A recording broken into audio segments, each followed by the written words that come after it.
ಹೊಸ ಕನ್ನಡ ವಾಹಿನಿಗೆ ಸ್ವಾಗತ. ವಕ್ಫ್ ಬೋರ್ಡ್ ಹೆಸರಲ್ಲಿ ರೈತರ ಜಮೀನು ಹಿಂದೂ ಸ್ಮಶಾನಗಳಿಂದ ರಾಜ್ಯ ಸರ್ಕಾರ ಲೂಟಿ ಹೊಡೆದಿದೆ ಎಂದು ಬಿಜೆಪಿ ಗ್ರಾಮೀಣ ಘಟಕದ ಜಿಲ್ಲಾಧ್ಯಕ್ಷ ಸುಭಾಷ್ ಪಾಟೀಲ್ ಹೇಳಿದ್ದಾರೆ. ಶುಕ್ರವಾರ ಸಂಜೆ ಬೆಳಗಾವಿಯಲ್ಲಿ ಮಾತನಾಡಿದರು. ಮುಖ್ಯಮಂತ್ರಿ ಸಿದ್ದರಾಮಯ್ಯ ಅವರು ಜಮೀರ್ ಅಹಮದ್ ಖಾನ್ ಅವರನ್ನ ಮುಂದೆ ಬಿಟ್ಟು ಬಡ ರೈತರ ಜಮೀನು ಹಾಗೂ ಹಿಂದೂಗಳ ಸ್ಮಶಾನವನ್ನ ಲೂಟಿ ಮಾಡಿದ್ದಾರೆ ಎಂದು ವಾಗ್ದಾಳಿ ಮಾಡಿದ್ದಾರೆ.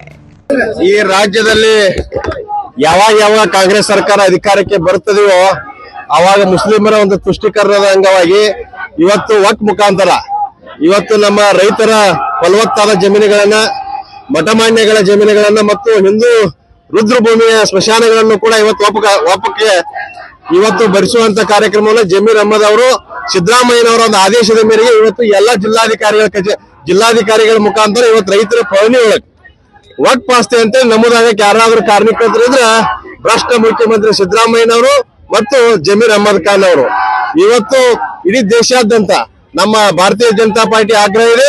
ನಮ್ಮ ರಾಜ್ಯದಲ್ಲಿ ಅಷ್ಟೇ ಇಡೀ ದೇಶಾದ್ಯಂತ ವಕ್ಫ್ ಅನ್ನ ರದ್ದು ಮಾಡಬೇಕು ಮತ್ತು ರೈತರಿಗೆ ನ್ಯಾಯವನ್ನು ಕೊಡಬೇಕು.